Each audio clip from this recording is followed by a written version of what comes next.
बात करें कंपनी के फाइनेंशियल परफॉर्मेंस और वैल्यूएशन का, तो यहाँ पर जो सिग्नल मिल रहा है वो आपको अच्छा मिल रहा है, लेकिन इसके बावजूद जो जीएमपी है, सारे फैक्टर्स को कंसीडर करें, कंपनी का बिजनेस क्या है, सेक्टर आउटलुक क्या है, फाइनेंशियल परफॉर्मेंस क्या है, वैल्यूएशन क्या है और पीयर कंपैरिजन क्या है, तो जो हमारा ओवरऑल रेटिंग निकल के आ रहा है।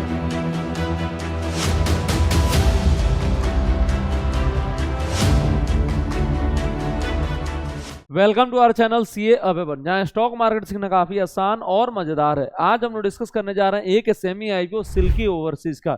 ये आईपीओ ओपन होने जा रहा है 30 जून को और ओपन रहेगा 2 जुलाई तक। इसका जो अलॉटमेंट आउट होगा वो 3 जुलाई को होगा और लिस्टिंग होने वाला है एनएससी के सेमी प्लेटफॉर्म पे 7 जुलाई को। कंपनी का प्राइस में फिक्स है 153 से 161 पर इक्विटी शेयर और यहाँ पर जो मार्केट कैपिटलाइजेशन होने जा रहा है वो 102 करोड़। लॉट साइज 800 शेयर्स का है, मतलब रिटेल इन्वेस्टर्स को मिनिमम इन्वेस्ट करना पड़ेगा 1,28,800 रुपया। वही चेन्नई के कैटेगरी में 2 लॉट और अमाउंट हो जाएगा 2,57,600 रुपया। कंपनी आईपीओ के जरिए रेस करने वाला है 30 करोड़ और ये सारा का सारा फ्रेश इशू है, जिसका इस्तेमाल कंपनी करने वाला है वर्किंग कैपिटल रिक्वायरमेंट को मीट करने के लिए, कैपिटल एक्सपेंडिचर के लिए और डेट का रीपेमेंट करने के लिए। बात करें कंपनी के बिजनेस का, तो ये मैन्युफैक्चरर है और सप्लायर है किस चीज का, तो बेडिंग प्रोडक्ट्स का, जैसे कि ब्लैंकेट्स हो गया, बेबी ब्लैंकेट्स हो गया, कंफर्टर हो गया, बेडशीट हो गया और कर्टन्स हो गया। ये सब ये आपका मैन्युफैक्चरिंग करता है और इसका सप्लाई करता है। कंपनी जो है फुल्ली इंटीग्रेटेड प्रोडक्शन फैसिलिटी है और ये क्या क्या करता है, तो नीटिंग से लेकर डाइंग, प्रोसेसिंग, प्रिंटिंग, पैकेजिंग, सब चीज काम ये करता है, ये आपका बेडिंग प्रोडक्ट्स का। देन अगर हम लोग बात करेंगे तो जो सेल्स आता है वो प्राइमरली ऑर्गेनिक के थ्रू आता है, ऑनलाइन ऑर्डर्स के, और ये ई कॉमर्स प्लेटफॉर्म पे लिस्टेड है, जैसे कि आपका हो गया अमेजन, एजियो, वॉलमार्ट, यहाँ पर फ्लिपकार्ट, और यहाँ पर जो ऑलरेडी ऑर्डर आ चुका है 40,000 ब्लैंकेट ऑलरेडी फ्लिपकार्ट पे सोल्ड कर चुका है। उसके बाद से अगर हम इसका वेबसाइट का बात करेंगे तो silkyoverseas.com इसका वेबसाइट का नाम है और यहाँ से भी आपका ये सेल करता है। ज्यादा जो अभी आपका सेल आ रहा है ऑर्गेनिक आ रहा है और कुछ इनऑर्गेनिक अभी ये ट्राई भी करने वाला है, देखते हैं ये आगे कर रहा है या नहीं। देन अगर हम लोग बात करेंगे तो कंपनी जो है ब्रॉड प्रोडक्ट पोर्टफोलियो मेंटेन करता है और इसका मार्केट के डिमांड्स के अकॉर्डिंग। कंपनी का जो है आपका मेजर सेल्स कहाँ से आता है, तो हरियाणा से आता है और डिस्ट्रीब्यूशन कहाँ पर है, तो वेस्ट बंगाल, असम, पंजाब, न्यू दिल्ली, बिहार, ये सब आपका अदर स्टेट्स है। देन अगर हम लोग अदर डिटेल्स की बात करेंगे तो इसका ऑपरेशन जो बेस्ड है वो कहाँ पर, सोनीपत में, और वहीं पर इसका मैन्युफैक्चरिंग वगैरह होता है। और इसका अगर हम लोग अदर डिटेल्स की बात करेंगे तो 135 एम्प्लॉइज है और बैंकर का नाम है बैंक ऑफ बड़ौदा लिमिटेड। उसके बाद से अगर हम लोग इंडस्ट्री एनालिसिस की बात करेंगे तो जो ग्रोथ आउटलुक देखने को मिलता है वो भी आपको अच्छा देखने को मिलता है,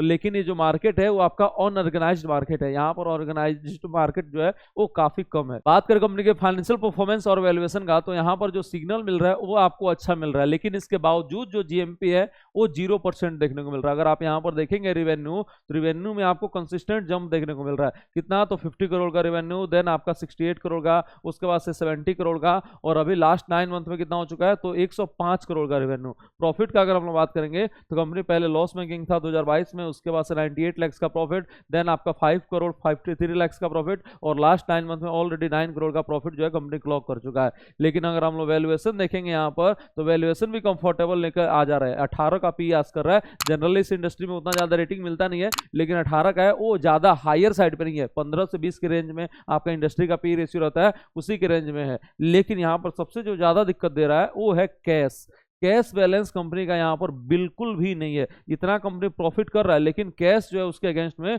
बिल्कुल भी नहीं आ रहा है, ये आपका सबसे मेजर नेगेटिव है। दूसरा मेजर नेगेटिव का अगर हम लोग बात करेंगे तो डेट टू इक्विटी यहाँ पर 1.7 का है और एसएमई कंपनी के लिए जो डेट होता है वो काफी घातक होता है। यहाँ पर आप देख सकते हैं 20 करोड़ का कंपनी के पास डेट है, जो कि काफी ज्यादा है। कंपनी का जो डेट है वो कम होते जा रहा है, लेकिन अभी 20 करोड़ का जो डेट है वो आपका ज्यादा ही है। उसके अगेंस्ट में अगर हम लोग बात करेंगे फिक्स्ड एसेट, तो ये ज्यादा नहीं है, मात्र आपको 11 करोड़ का फिक्स्ड एसेट हम लोग को देखने को मिल रहा है। तो ये सब जो फैक्टर्स बना रहा है ये उतना अच्छा नहीं है। बैलेंस शीट जो है इसका उतना मजबूत नहीं है, बाकी फाइनेंशियल परफॉर्मेंस अच्छा है और वैल्यूएशन जो है वो भी आपका ठीक ठाक है। मार्जिन ऑफ सेफ्टी थोड़ा सा कम जरूर है। कंपनी का अपने पीयर्स के मुकाबले जो परफॉर्मेंस है वो भी काफी अच्छा देखने को मिल रहा है। अगर हम लोग बात करेंगे इसके पीयर्स का, वेल्सपन लिविंग हो गया, ट्रीडेंट हो गया, ये दोनों काफी बड़ा कंपनी है। उसके कंपेरिजन में अगर हम देखेंगे आरओसी इसका 39 का है, लेकिन कंपनी का साइज जो है वो काफी बड़ा है और इंडस्ट्री का 10 से 15 के बीच में। इसका आरओई आपका 36% का है, इसका 13 है, इसका 8 के आसपास है। ये कंपनी जब लिस्ट हो जा रहा है और कंपनी का जब साइज बढ़ जा रहा है तो क्या ये रेशियो मेंटेन कर पाता है कि नहीं, एक चैलेंज जरूर होगा।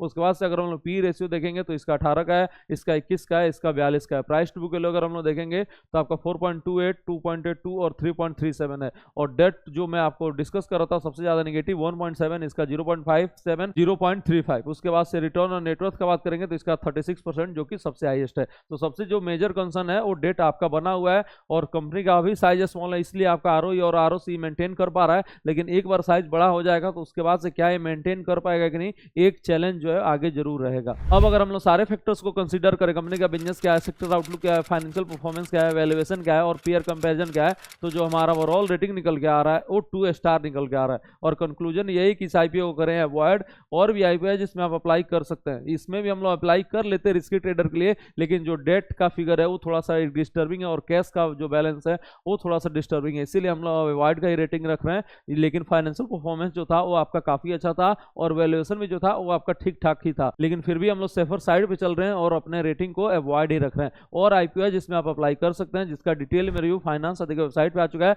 और हमारे यूट्यूब चैनल पे आ चुका है, उसको जाकर आप चेकआउट कर सकते हैं। लिंक जो है डिस्क्रिप्शन बॉक्स में। मिलते हैं आपसे अगले वीडियो में एक नए आईपीओ अपडेट और स्टॉक मार्केट लर्निंग के साथ। वीडियो को लाइक कर दीजिए और शेयर कर दीजिए। Thank you so much.